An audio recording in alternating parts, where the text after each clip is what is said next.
नमस्कार साथियों, मैं अमरजीत सागर आप सभी को स्वागत करता हूं अपने YouTube चैनल क्वेश्चन एक्सप्रेस में। साथियों, क्वेश्चन शुरू करने से पहले मैं आप सभी से आग्रह करूंगा कि आप मेरे चैनल पर नए हैं तो कृपया लाइक और सब्सक्राइब कर दें। चलिए शुरू करते हैं। पहला क्वेश्चन है, सर्वाधिक इलेक्ट्रॉन बंधुता वाला तत्व निम्नलिखित में से कौन है? बताएंगे फ्लोरीन, क्लोरीन, ब्रोमीन या आयोडीन। सर्वाधिक इलेक्ट्रॉन बंधुता वाला तत्व बताएंगे कौन सा है? साथियों, इसका आंसर हो जाएगा बी नंबर, क्लोरीन। ये सर्वाधिक इलेक्ट्रॉन बंधुता वाला तत्व है। साथियों, इलेक्ट्रॉन जो होता है ऋणात्मक आवेश देता है और प्रोटॉन जो होता है ये धनात्मक आवेश देता है और न्यूट्रॉन जो होता है ये आवेशहीन होता है। चलिए आगे बढ़ते हैं और नेक्स्ट क्वेश्चन देखते हैं। 2 नंबर क्वेश्चन है, बेटन कप का संबंध निम्नलिखित में से किस खेल से है? क्रिकेट, हॉकी, फुटबॉल या टेनिस। साथियों, इसका आंसर हो जाएगा बी नंबर, हॉकी से। बेटन कप का संबंध हॉकी से है। चलिए 3 नंबर क्वेश्चन देखते हैं। भारतीय संविधान के किस भाग में नागरिकता का उल्लेख किया गया है?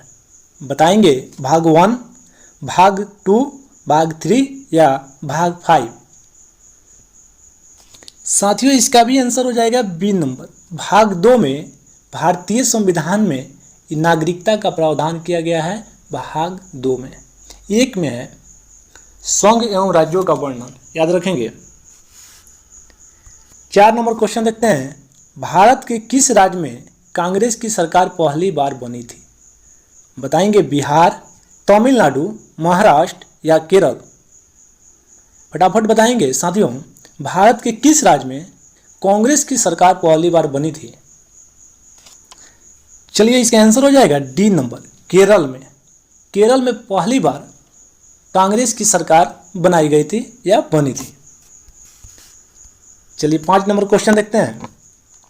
भारत में पहली बार महिलाओं को मताधिकार देने का अधिकार कब मिला था?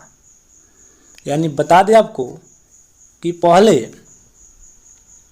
महिलाओं को चुनाव देने का अधिकार नहीं था, वोट देने का अधिकार नहीं था, लेकिन कब से यह अधिकार दे दिया गया महिलाओं को ताकि वो वोट दे सके? 1905 ईस्वी में, 1926 ईस्वी में, 1919 ईस्वी में या 1909 ईस्वी में। साथियों, इसका आंसर हो जाएगा बी नंबर, 1926 ईस्वी में। 1926 ईस्वी के बाद महिलाओं को मताधिकार देने का मत प्रदान कर दिया गया। चलिए 6 नंबर क्वेश्चन देखते हैं।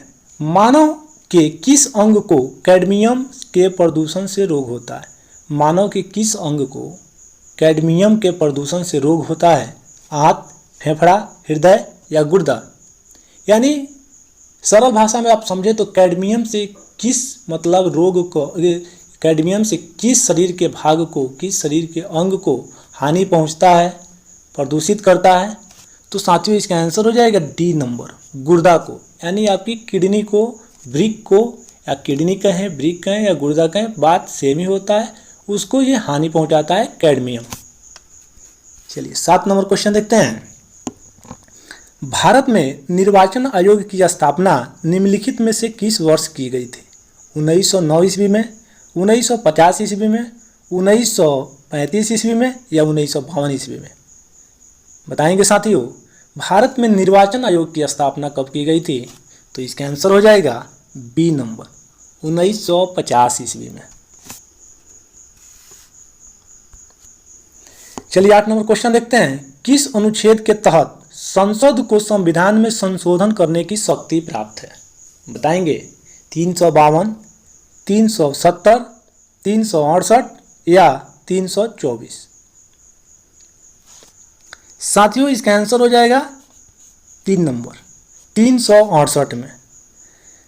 साथियों, 1 नंबर जो है ये राष्ट्रीय आपातकाल से संबंधित है, 2 नंबर जो था जम्मू कश्मीर के संविधान से रिलेटेड था, और 3 नंबर आप समझिएगा संविधान संशोधन की प्रक्रिया से है, और 4 नंबर में जो है निर्वाचन आयोग से संबंधित है। चलिए देखते हैं 9 नंबर क्वेश्चन। मत्स्य पालन के अध्ययन को निम्नलिखित में से क्या कहते हैं? एपीकल्चर, पिसिकल्चर, हॉर्टिकल्चर या सिल्वीकल्चर। साथियों इसका आंसर हो जाएगा बी नंबर, पीसी कल्चर मत्स्य पालन का अध्ययन कहलाता है, याद रखेंगे। चलिए 10 नंबर क्वेश्चन देखते हैं। मोबाइल फोन का आविष्कार निम्नलिखित में से किसने किया था? Doctor Martin Cooper, Volta, Graham Bell या सैमुअल कोल्ट? साथियों इसका आंसर हो जाएगा 1 number, doctor Martin Cooper. Doctor Martin Cooper के द्वारा ही पहली बार मोबाइल फोन का आविष्कार किया गया था। बी नंबर जो है ऑप्शन में वोल्टा। वोल्टा जो था ये बैटरी का आविष्कार किया था, अलेक्जेंडर वोल्टा। और ग्राहम बेल जो था ये टेलीफोन का आविष्कार किया था। और रिवाल्वर का आविष्कार सैमुअल कोल्ट के द्वारा किया गया था, याद रखेंगे। चलिए 11 नंबर क्वेश्चन देखते हैं। पौधे में खाद्य पदार्थ का परिवहन किसके माध्यम से होता है? साथियों इसमें एक कंफ्यूजन भी होती है, एक होता है जल का परिवहन और एक होता है खाद्य पदार्थों का परिवहन। साथियों जब भी खाद्य पदार्थ का बात करें तो इसका आंसर हो जाएगा फ्लोएम, और जल की बात करें, जल का संवहन या जल का परिवहन, तो हो जाएगा जाइलम, याद रखेंगे। चलिए 12 नंबर क्वेश्चन देखते हैं। गुजरात राज्य की स्थापना निम्नलिखित में से किस वर्ष की गई थी? यह किस वर्ष हुई थी? 1950 ईस्वी में, 1957 ईस्वी में, 1952 ईस्वी में या 1960 ईस्वी में? साथियों आपको पता होनी चाहिए कि गुजरात और महाराष्ट्र पहले एक ही था और ये दोनों की स्थापना 1960 ईस्वी में की गई थी, याद रखेंगे। गुजरात और महाराष्ट्र की स्थापना 1960 ईस्वी को की गई थी। चलिए देखते हैं, विश्व ठहाका दिवस निम्नलिखित में से किस दिन मनाया जाता है?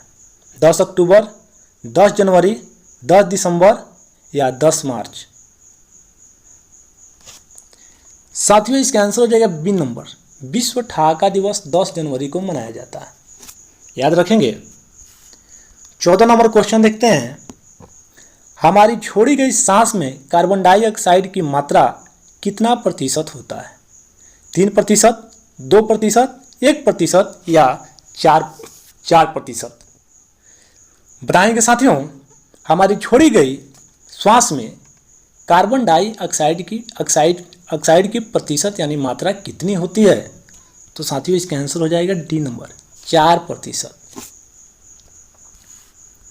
15 नंबर क्वेश्चन देखते हैं, बड़ा ही लाजवाब क्वेश्चन है।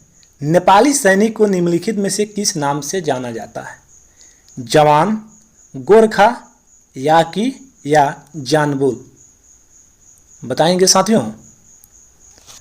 चलिए देखते हैं इसका आंसर। इसका आंसर बी नंबर हो जाएगा, गोरखा। नेपाली जो भी जवान होता है उसको गोरखा के नाम से जानते हैं। साथियों गोरखा जवान जो होता है बहुत ही लड़ाकू जवान होता है, बहुत ही तेज होता है। 16 नंबर क्वेश्चन देखते हैं, ये विज्ञान का क्वेश्चन है। गाड़ियों के साइड मिरर में किस दर्पण का प्रयोग किया जाता है? ये बहुत ही बार पूछा गया प्रश्न है। साथियों आप लोग को लगभग 70% ही आता होगा कि गाड़ी के साइड मिरर में किस दर्पण का प्रयोग किया जाता है। तो ये आपका हो जाएगा उत्तल दर्पण। और एक बात याद रखेंगे, अगर पूछे कि दाढ़ी बनाने में किस दर्पण का प्रयोग किया जाता है तो हो जाएगा अवतल दर्पण। चलिए देखते हैं 17 नंबर क्वेश्चन। रानी लक्ष्मीबाई का बचपन का नाम निम्न में से क्या था? मन्नू, प्रियदर्शनी, इंद्रावती या छत्राणी? बताएंगे। रानी लक्ष्मीबाई का बचपन का नाम क्या था? साथियों इसका आंसर हो जाएगा 1 नंबर, रानी लक्ष्मीबाई का बचपन का नाम मन्नू था। और इनका मृत्यु 1858 ईस्वी में 1858 ईस्वी में हो गया। जब 1857 की क्रांति हुई थी उसी समय ये उस क्रांति में कूद पड़ी थी और 1858 ईस्वी में ये शहीद हो गई। चलिए देखते हैं 18 नंबर क्वेश्चन है, सौर परिवार का सबसे अधिक ठंडा ग्रह कौन सा है? पृथ्वी, अरुण, वरुण या शनि? साथियों इसका आंसर हो जाएगा सी नंबर, वरुण। ये सौर परिवार का सबसे ठंडा ग्रह है जो है आपका वरुण।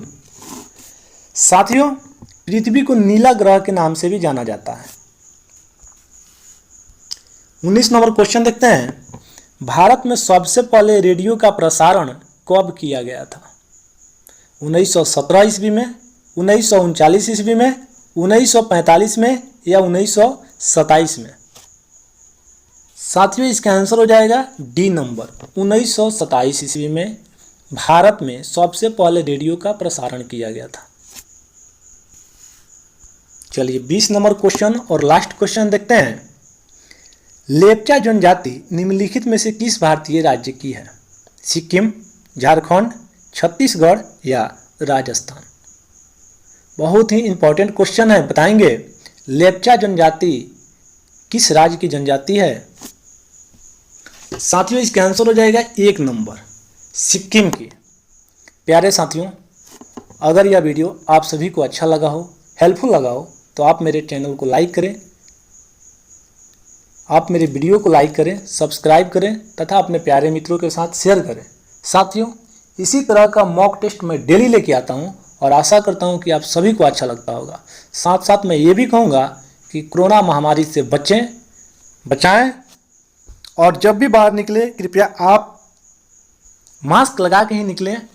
और जब भी बाहर से आएँ, साथियों आपसे निवेदन पूर्वक कहता हूँ, जब भी बाहर से आएँ हाथ को साबुन से या कोई भी यानी साबुन हो, सर्फ हो, किसी भी संसाधन से आप हाथ को बढ़िया से अच्छा तरीका से धोएं, पोंछें, सैनिटाइजर का यूज करें।